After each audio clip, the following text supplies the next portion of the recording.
आज के इस वीडियो लेक्चर में हम लोग बात करेंगे भोजन के पाचन के बारे में। पिछले वीडियो लेक्चर में हम लोगों ने बात किया था कि जो पाचन तंत्र होता है वो किस प्रकार से होते हैं और पाचन तंत्र में कौन कौन से भाग आते हैं। तो इस वीडियो लेक्चर में हम लोग बात करेंगे कि जो भोजन का पाचन किया जाता है वो पाचन की क्रिया किस प्रकार से होती है। तो जब हम लोग भोजन की पाचन की क्रिया की बात करते हैं तो हम लोग जानते हैं कि जो पाचन की क्रिया होती है एक प्रकार की भौतिक एवं रासायनिक क्रिया होती है।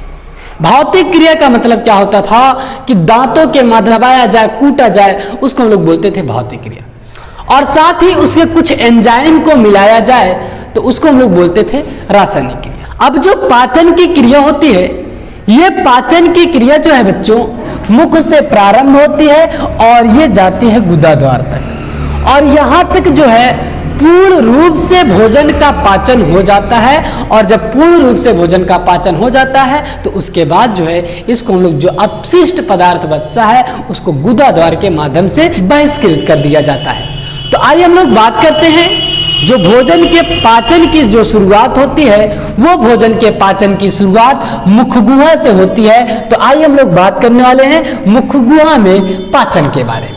जब हम लोग मुख गुहा में पाचन की बात करते हैं बच्चों तो मुख गुहा में क्या होता है कि हम लोग जैसे ही मुख में भोजन को ग्रहण करते हैं और भोजन को ग्रहण करने के पश्चात दांतों के माध्यम से चबाते हैं, और चबाने के साथ साथ क्या करते हैं, जो लार ग्रंथियां होती हैं उन लार ग्रंथियों से लार को मिलाते रहते हैं। अब जो लार होता है उस लार में पाया जाता है टाइलिन एंजाइम।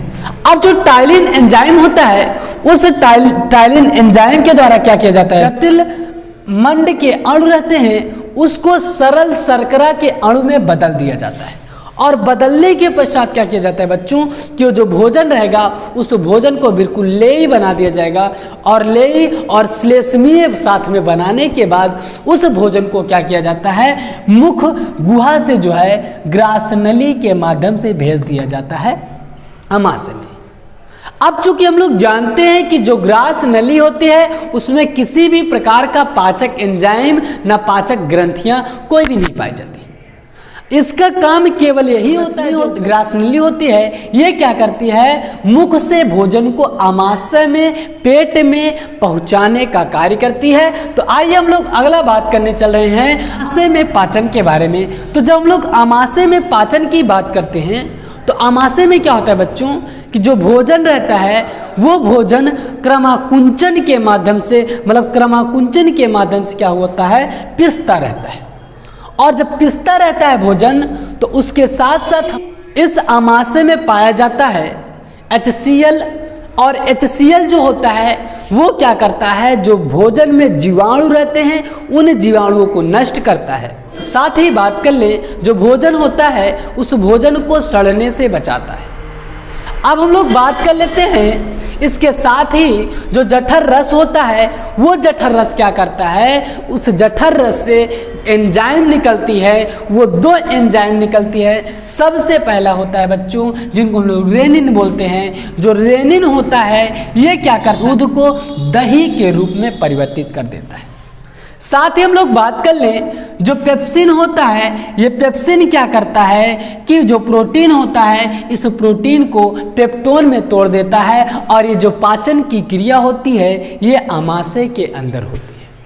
अब जब आमाशय में पाचन की क्रिया हो जाती है, अब जो अध पचे मतलब जो कम पचे हुए भोज्य पदार्थ हैं उन भोज्य पदार्थों को पूर्ण पाचन के लिए, मतलब पूरी तरीके से पाचन के लिए भेजा जाता है छोटी आंत में। अब जब छोटी आंत होती है बच्चों तो छोटी आंत के सबसे पहला भाग होता है जिसको हम लोग बोलते हैं ग्रहणी। तो अगला हम लोग बात करने वाले हैं ग्रहणी में पाचन। तो आइए हम लोग देखते हैं ग्रहणी में पाचन किस प्रकार से होता है। इतने का आप सभी लोग बच्चों स्क्रीनशॉट ले लीजिए। इतने का आप सभी लोग को नोट्स के लिए बहुत ही बेहतरीन नोट्स है, इतने का आप सभी लोग स्क्रीनशॉट ले लीजिए। आगे की ओर हम लोग बढ़ते हैं। अगला हम लोग बात करने वाले हैं बच्चों कि जो छोटी आंत होती है, छोटी आंत के सबसे पहला भाग जिसको हम लोग बोल रहे हैं ग्रहणी। आइए हम लोग देखते हैं कि ग्रहणी में पाचन की क्रिया किस प्रकार से। हम लोगों ने देखा था कि किस प्रकार से आमाशय में पाचन की क्रिया होती है, और वहां पर हम लोगों ने देखा था कि किस प्रकार से जो जठर ग्रंथियां थी और उस जठर ग्रंथियों से जठर रस निकलता था, और उस जठर रस के द्वारा जो जठर रस से जो एंजाइम निकलते थे, उस एंजाइम से किस प्रकार और प्रोटीन और दुग्ध का पाचन होता था। अब हम लोग आगे बात करने वाले हैं छोटी आंत के बारे में, और जो छोटी आंत की जो शुरुआत होती है, ये शुरुआत होती है ग्रहणी से। तो आइए हम लोग बात कर लेते हैं जो ग्रहणी होता है, ग्रहणी में किस प्रकार से पाचन होता है। तो जब हम लोग ग्रहणी को देखते हैं तो हम लोग चित्र में देख पा रहे होंगे कि ये जो सी के आकार का संरचना दिखाई दे रहा है, जो आमाशय के ठीक नीचे जो दिखाई दे रहा है, इसी को हम लोग ग्रहणी कहते हैं। अब जो ग्रहणी होता है, ग्रहणी में सबसे पहले पित्ताशय होता है। इस पित्ताशय से पित्त रस निकलता है, और जो पित्त रस रहता है, हम लोग जानते हैं कि इससे पहले जो भोजन था आमाशय में, वहां पर HCl था। HCl होने के कारण जो भोजन था वो अम्लीय हो गया था, और अम्लीयता को दूर करने के लिए, इसकी अम्लीयता को दूर करने के लिए इसमें जो है जो पित्त रस होता है, इस पित्त रस के द्वारा क्षारीय पदार्थ निकलता है, और जब क्षार और अम्ल मिलते हैं तो इससे क्या होता है, जो भोजन रहता है वो उदासीन हो जाता है। अब जब भोजन उदासीन हो जाता है और उसके बाद जो अग्नाशय होता है, इस अग्नाशय से अग्नाशयिक रस निकलता है, और जो अग्नाशयिक रस निकलता है, इससे 3 एंजाइम रहते हैं, और ये जो एंजाइम है, सबसे पहला ट्रिप्सिन, दूसरा एमाइलेज और तीसरा लाइपेज। इसका ट्रिक है टाल, TAL, टाल। T से होता है ट्रिप्सिन, A से होता है एमाइलेज और L से होता है लाइपेज। तो जो ट्रिप्सिन होता है, ये क्या करता है, अभी तक हम लोगों ने बात किया था जो आमाशय था, आमाशय में हम लोगों ने प्रोटीन से पेप्टोन में तोड़े थे। तो जब हम लोग बात करेंगे ग्रहणी में, तो ग्रहणी में क्या होता है, जो पेप्टोन्स होता है, और इस पेप्टोन्स को तोड़ देते हैं हम लोग, पेप्टोन से परिवर्तित कर देते हैं किसमें, पेप्टाइड्स में परिवर्तित कर देते हैं, और किसके माध्यम से कर देते हैं, ट्रिप्सिन के माध्यम से कर देते हैं। और एमाइलेज जो होता है, ये क्या करता है, जो मंड लिए रहते हैं, वो जो मंड रहता है, उस मंड को ग्लूकोज के रूप में परिवर्तित कर देता है, और जो लाइपेज रहता है, और लाइपेज जो है, ये जो एंजाइम रहेगा, ये वसा को परिवर्तित कर देता है ग्लिसरॉल में। इस प्रकार से हम लोगों ने देखा कि ये जो ग्रहणी भाग थी, इस ग्रहणी में पाचन की क्रिया हो जाती है, और इसको हम लोग बोलते हैं डिड्यूनम बोलते हैं। तो इस प्रकार से हम लोग बात कर ले, जो ग्रहणी था, इसमें ग्रहणी में पाचन की क्रिया हो जाती है।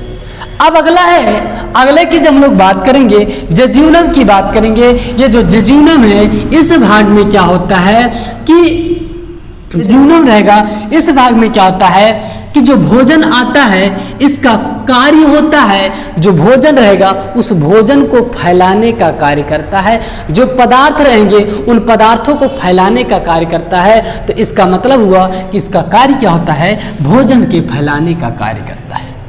अगला बात कर ले, जैसे भोजन फैलते हुए पहुंचता है, और साथ ही बात कर ले जैसे ही पहुंचता है श्वसनांत्र में, जिसको हम लोग इलियम बोलते हैं। इलियम में क्या होता है, इरिप्सिन नामक एक एंजाइम पाया जाता है। अब जो इरिप्सिन होता है, ये इरिप्सिन क्या करता है, ये क्या करता है, जैसे ही भोजन को हम लोग ग्रहण करते हैं, जैसे हम लोगों ने अभी तक देखा था कि यहाँ पे जो पेप्टाइड्स था, पेप्टाइड पाए थे। अब जो पेप्टाइड्स है, ये पेप्टाइड्स का पाचन नहीं हो पाता है, इसको परिवर्तित करता है किसमें, जो इरिप्सिन रहता है, ये परिवर्तित कर देता है अमीनो अम्ल में परिवर्तित कर देता है, जिसके द्वारा जो होता है पाचन की क्रिया हो जाती है।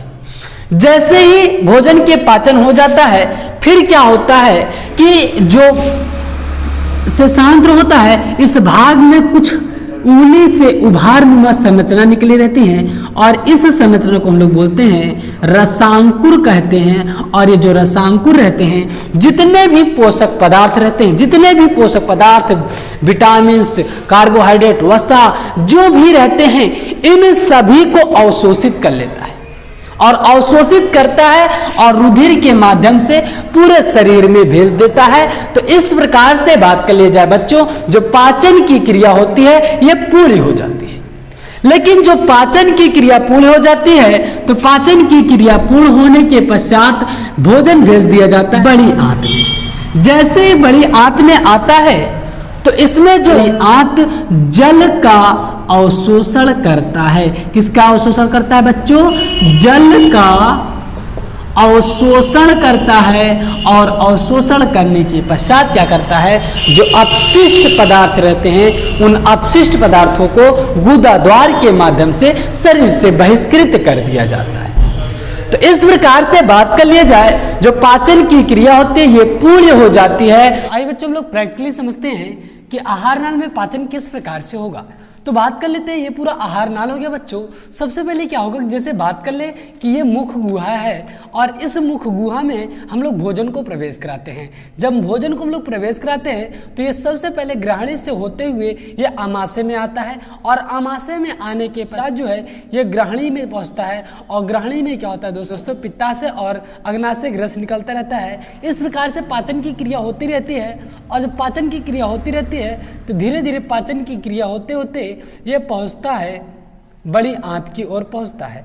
आइए हम लोग देखते हैं कि जब बड़ी आंत की ओर पहुंचता है तो ये बड़ी आंत से होते हुए ये गुदा द्वार के माध्यम से शरीर से बाहर निकल जाता है। तो इस प्रकार के पाचन की क्रिया हो पाई जाती है।